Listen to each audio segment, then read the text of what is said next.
So in today's show, we're going to talk about two stories, and they're both evolved around speaking of the topic of housing.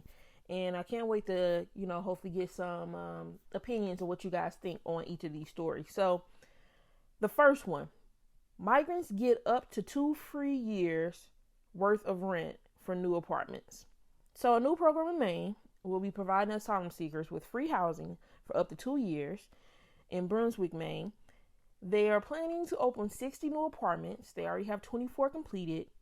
And these units are specifically planned for migrants awaiting their work permits, which that process can take up to a year. This program is being led by the Maine State Housing Authority. And according to this article, the state will help pay for migrants' rent using funds approved by state legislator up to 2 years, but migrants will need to pay 30% of their rent once they find a job, the news station reports. Okay, so that is the first story there. That's the first story. And then the second story, which I always feel like that pops up, it seems like every quarter, but we've been knowing this, is housing is now unaffordable for a record half of U.S. renter, study finds. And this is a study that is done by Harvard University. In this, from the Harvard University, basically, I'm just gonna go through some of the highlights of this article. So it finds in 2022, when rent spiked during COVID-19, a record half of U.S. renters paid more than 30% of their income for rent and utilities. Nearly half of those people were severely cost burdened, paying more than 50% of their income. Since 2019, the biggest jump in unaffordability for households making $30,000 to $75,000. So those people in that range of $30,000, $75,000, that's who are feeling this the most. The former middle class, basically. And it says, even amongst those working full-time, a third of renters were still cost burdened. For renters making under $30,000, who already faced the most severe struggle to affordable housing, they didn't think it could get much higher. But the report found that it did nudge up to an all-time high of 83% who are cost burdened. She says the amount of money, and when they say she, we're speaking of Whitney Ergood. I'm going to pronounce her other half of her last name wrong, so it's Obrycki. Whitney Ergood Opra. Pronounced that all wrong, I know. But she is a senior research associate with the center, and she's the reporter's lead author. So that's what I'm referring to when I say she, as I'm reading quotes from the article. Okay, so back to the article. So we're speaking about the renters that make under $30,000. She says the amount of money they have left over for all household expenses has plummeted by nearly half to just $310 a month. And she says the compromises people traditionally make to get cheaper rent aren't guaranteed these days. Quote, so you might not be living in as good of a neighborhood. You might be commuting further. You might be sacrificing the quality of your school system. And often what we're seeing is that even when people are attempting to make these trade-offs, they still end up paying too much for housing. The report also notes that U.S. homelessness rates hit a record high last year. Then there's another quote from Jeff Olivet, who's an executive director of the U.S. Council on Homelessness. We simply don't have enough homes that people can afford. And when you combine rapidly rising rent, that it just costs more per month for people to get into a place and keep a place, you get this vicious game of musical chairs. Continuing in the article, some other highlights. Still, prices for many people are still higher than before the pandemic, and the building boom is not likely to change that. We are building at the high end because of the increased cost of construction and because we have a lot of demand from higher income renters. Most new apartments over the last decade have gone $1,400 a month or higher. That is not affordable to the majority of renters. At the same time, she says the market has lost millions of low rent units for $600 a month or less, and these trends are continuing a long-term growing gap in what people can afford. Since 2001, the Harvard report notes median rents have risen by 21%, while median annual income for renters has just risen 2%. The upshot is that millions more people qualify for federal housing subsidies, but those have been chronically underfunded and the amount available has fallen further behind the need. And those are pretty much the important quotes from that study. So, we have one place that is, allowing up to 2 free years of rent to help asylum seekers. Meanwhile, Harvard is putting out a study saying basically a large amount of the U.S. cannot afford this high rent. It's basically, taking all of the money that people own. And I just think it's very interesting. I think it's very, very interesting. In regards to, like I said, this study about housing being unaffordable, I feel like it's a story that comes out with that every quarter. It seems like we know housing has been unaffordable, and probably more now than ever, because with the inflation has just, I think, suffocated a lot of people. I know for me, I have definitely felt the inflation a lot. Definitely a lot. Just the rise of the food costs, just inflation overall has definitely hurt my pockets for sure. So I think it's hurting a lot of people's pockets all over. And like they said, like, for people under 30,000, I don't know a lot of people that probably make under 30,000 that has a apartment to themselves that's not probably on any type of government. But let's say they are on no government assistance, like, that's difficult. And I 100% believe that they only have like $310 left, if that, after paying rent and utilities. And when you speak about that, that's nothing, because as soon as let's say they have a car, let's say they have a paid off car, you factor in gas, that could be that 310, because a lot of people are having to commute further for work. But let's say they're doing public transportation, just factoring in just buying groceries, that takes that 310 they would have left over. And so essentially that's rent, utilities, food, and nothing. Like, nothing. God forbid a disaster or emergency comes up, they are stuck. They have nothing, and that is unfortunate. Like in the article is mentioned about most new apartments being $1,400 a month. I 100% believe that, and in it I believe that, and it's crazy. Just trying to be in a decent area, you gonna be at that. Just trying to be in a decent area, you're gonna be at that. And so, like the article said, to try to find those cheaper prices, you will have to sacrifice. You're not gonna be in as good of a neighborhood. You're not gonna be getting as good of a school district or whatever. But I will hope the people I know they're not talking about the people that are on 30,000. I will hope will be single people with no kids, but we know, that is probably not accurate either. And the article also mentions about low rent units for $600 a month. Hey, I don't know where that's happening at. Maybe in some of the southern states, but I don't know where that's happening at. $600 of rent. I do think I want to go back to the quote that the Jeff Olivet person from the U.S. Council on Homelessness said, when he simply said, "We simply don't have enough homes that people can afford."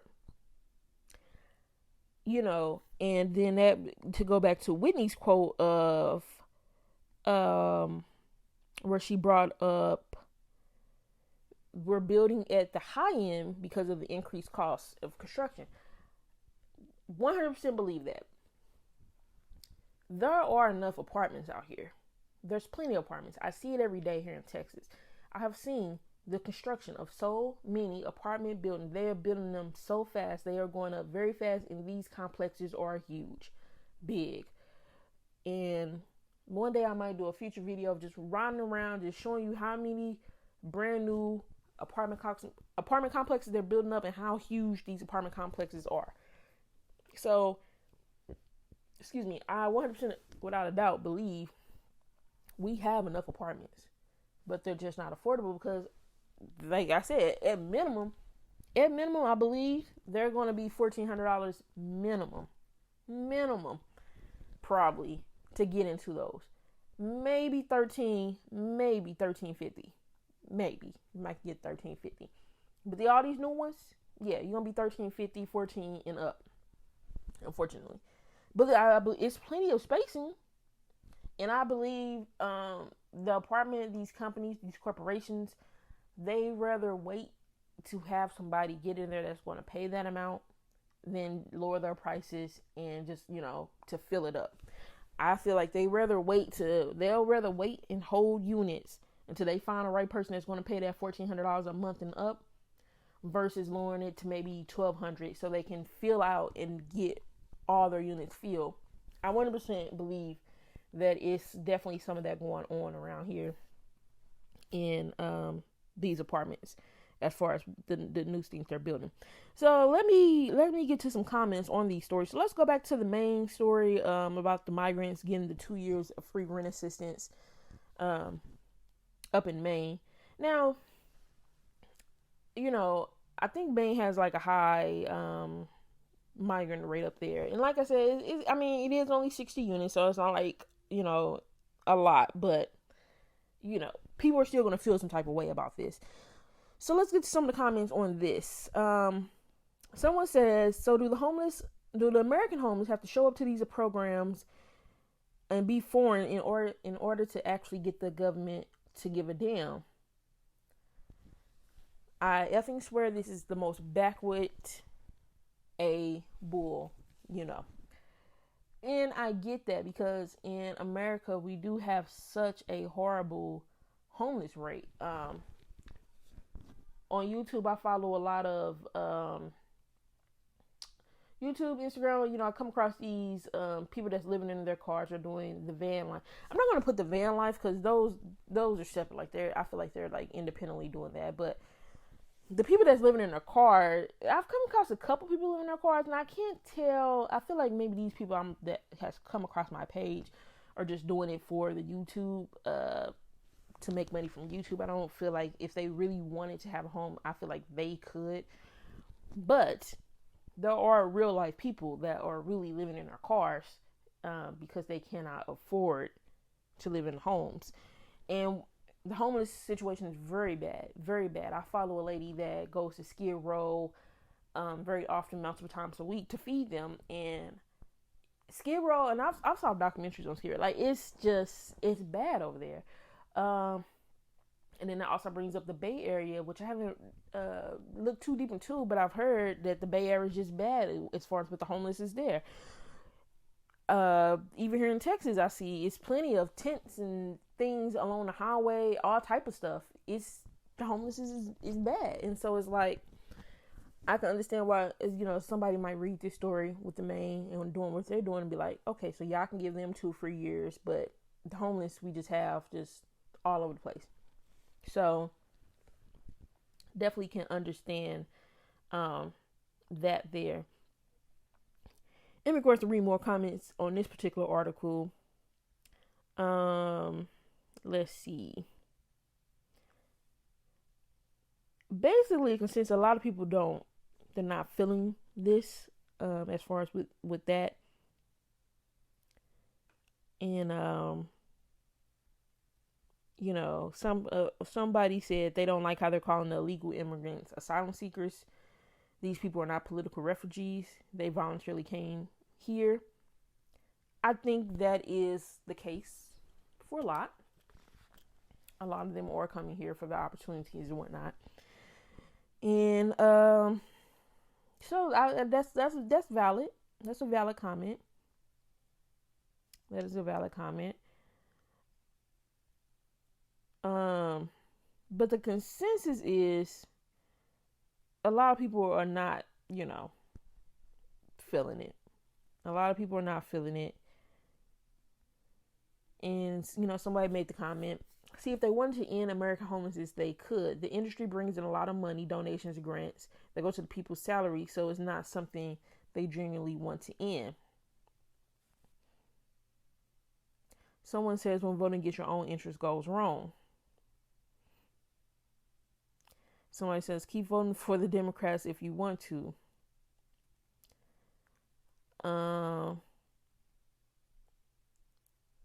Someone says American homeless better start learning a second language to help with the cascade of being born foreign. That's terrible.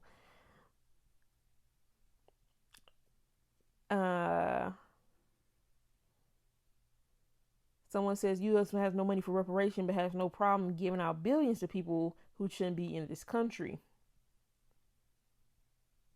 Someone says, after my car just recently got hit by an undocumented immigrant that had no license and by extension no insurance, I'm signing on any program that's helping these illegals while U.S. citizens are left in the streets. A lot of the programs that help them have many barriers to even access services to begin with, that they rather just stay homeless. Is a sad state of affairs. And, I've never looked deep into like all the homeless programs that the homeless can go out there. But I probably do believe that there's a lot of barriers that they would have to go through just to even get the service. I can definitely 100% believe being there's a lot of barriers just to get the homeless, whereas it seems like the migrants, they don't have these type of barriers.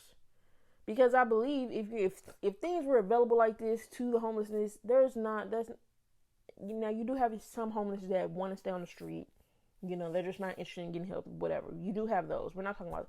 I do believe there is a strong amount that, if they could come get help easily, like these migrants that come and getting help, they wouldn't stay on the street voluntarily. No one sleeps in, their car voluntarily. No one really wants to stay on the street voluntarily.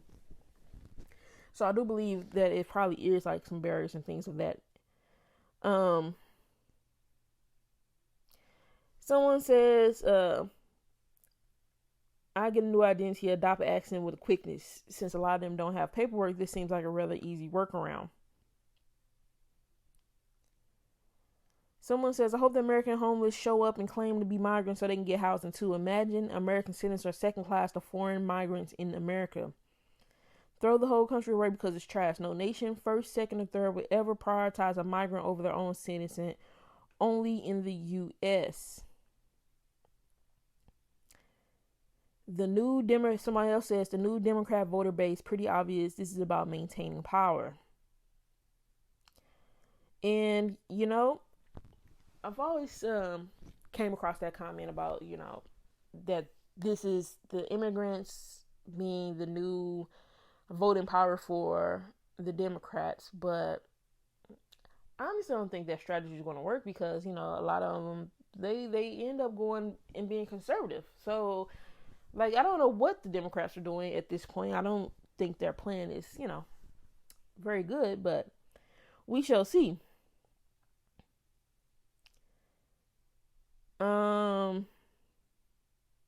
Let's see. So there's a lot of different comments on this particular. Like I said, basically, no one's really with it. They're really not with it. Someone says, "What's the point of being American? The government bleeds us dry. Our money is going to other countries. Capitalistic companies take away what's left. Corporations round up properties, and now people who dropped yesterday can get free housing." And I think maybe there's definitely some people that's going to agree with this comment. The government is bleeding us dry. All that money that was given, the stimulus checks and all that extra money that was saved on COVID or whatever is gone. Inflation has, ate that on up. Her quota or their quota of money going to other countries. Yeah, we send a lot of money to other countries. Capitalist country taking what's away what's left, They have plenty of money, but they just bleed us dry and take more money. Nothing we can do about it, especially when you got, monopolies of companies and whatnot. And then, you just got people just coming in and giving free housing. Whereas we got another story that's saying half of the U.S. can't afford anything, basically. It is, kind of frustrating for some people that are struggling, Definitely, definitely. So let's go to the other article, back to the other article, and see what some comments are on that. So going back to the other article of the house is now unaffordable for a record half of U.S. renters. Let's read some comments on this one. Meanwhile, the government is inviting more people over here. They're doing a lot of S that doesn't make any sense. Housing can become affordable when we do either one of two things: increase wages or decrease the cost of living. Yet they won't do either. And it's been stories out, of course, about how as inflation was raising, that was a hot story. Inflation raising, wages are stagnant. That hasn't changed. I'm still when I'm going searching on Indeed to look at jobs and whatnot, it's still people out here.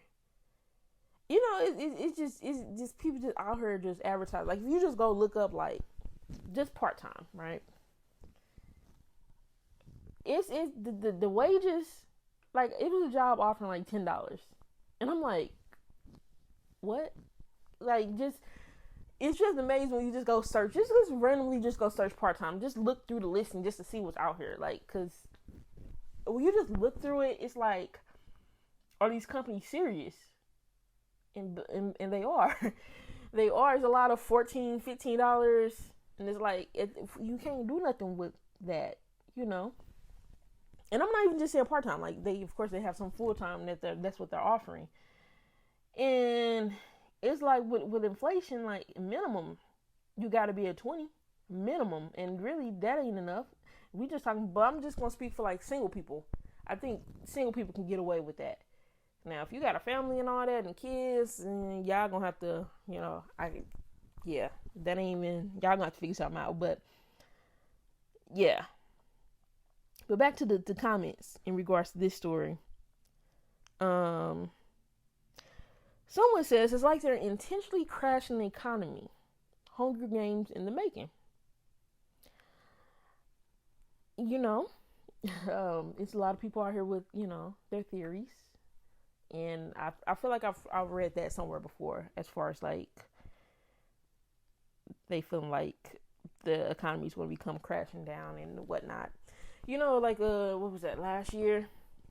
Maybe end of 2022, last year, 2023. A lot of talk was going on about, hey, we're in a recession, but it was never officially announced because basically they were moving the goalposts and changing the rules to classify what was a recession and whatnot. Still, technically, they have never announced that we're in a recession. But we in something. If we not in a recession, we in something for sure. For sure. All right, getting back to some other comments. Someone says, meanwhile, $1,600 rent will be considered a steal in my city in California, which between California and New York, their rents are not like everyone else's. Someone said, still in that comment, where the average one bedroom is well over $1,800, with a lot of newer builds starting at 24, the people of this country are being pushed to the brink and there appears to be no relief in sight.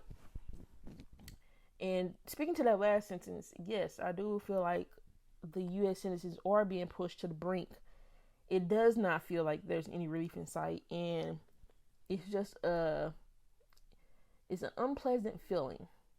I would imagine most people feel it's an unpleasant feeling of like you can't live life, like you can't truly enjoy life, like you want to hoard. Like I feel like hoarding my money. Like I feel like I want to go out of town, but then it's like I'm still unsure what's going on with the economy. When you start to see all these stories and whatnot, now you see all these massive layoffs, which I'll probably do a video on that next. That'll probably be next video when we speak about all these massive layoffs that have been happening. It's like yeah, would love to go on a vacation, but would that be wise right now? It's like you never know what's coming next, and everything that keeps coming next is keep being worse. And so it's like, huh, you know, that's kind of what it's like. Um, Someone says, I really hope I'm wrong, but something feels absolutely sinister about all of this. It's like a gut punch for life to suddenly get so difficult for so many overnight, it seems. I'm so angry over all of it. And yeah, that's just kind of speaking to the last comment of, it doesn't seem like there's any relief in sight. It just seems like, it was COVID, which dramatically changed our lives. And then it's, it was fighting through that. And then it's inflation. And the inflation between COVID, the inflation has sucked everything. The inflation, the rising cost of everything just have sucked everything. The groceries being so high, the shrinkflation, the packages, prices have increased. Quality of food has just absolutely tanked. Just look at your snacks and stuff. You're getting less product for more money. It's ridiculous. And hence the next comment says this is so damn ridiculous. Someone says a house is an investment, just something affordable, no mansion, a nice simple home, good neighborhood, the American dream. My hometown housing is a lot now. Where I live, it has drastically changed. I wish people in California and the North just stay where they are. And that's probably in regards to a lot of people from California, New York coming down, probably to Texas. That's probably what she's referring to. Raising the rent cost and the costing, because like I said, rent and the housing costs in California and New York is so drastically high that when they come to a place like Texas, like, this is probably like nothing for them. I'm not going to say like nothing, but it's so drastically lower that it's like, oh, this is great. We definitely going to take that. And so they'll be willing to pay, spend over the money to go to get that bid of the house because they have that little bit extra money. Because it's still, either with them paying over, it's still cheaper than what they would have to do in California or New York.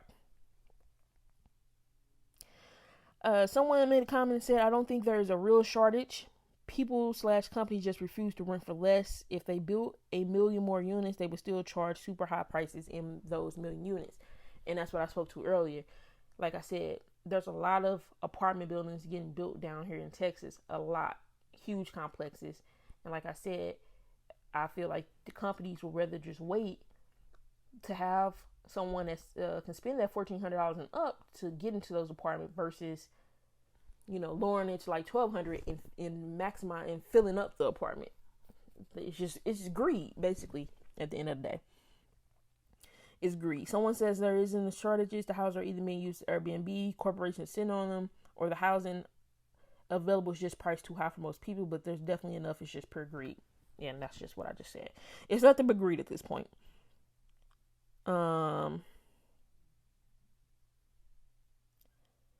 Someone says there isn't a middle class anymore. We are officially in the times of the have and the have-nots. People just need to accept it so we can move forward with changing it. Rent won't become affordable anymore because some people can actually afford astronomical rent prices. Not everyone is struggling. There are jobs out there that will pay the wages to allow you to pay high rent prices and afford you the possibility of owning a home. However, they're not the masses because the masses won't take the necessary steps to achieve it. Have one kid or no kids. Don't date below your wage bracket. Obtain a degree, advance. Stop bullying. The people who do these things aren't on TikTok crying about rent. It sounds awful, but it's the world we live in today.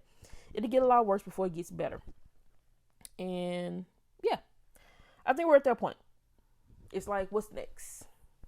What's next? And now we're talking about, just recently an airstrike. We got to see how that affects things.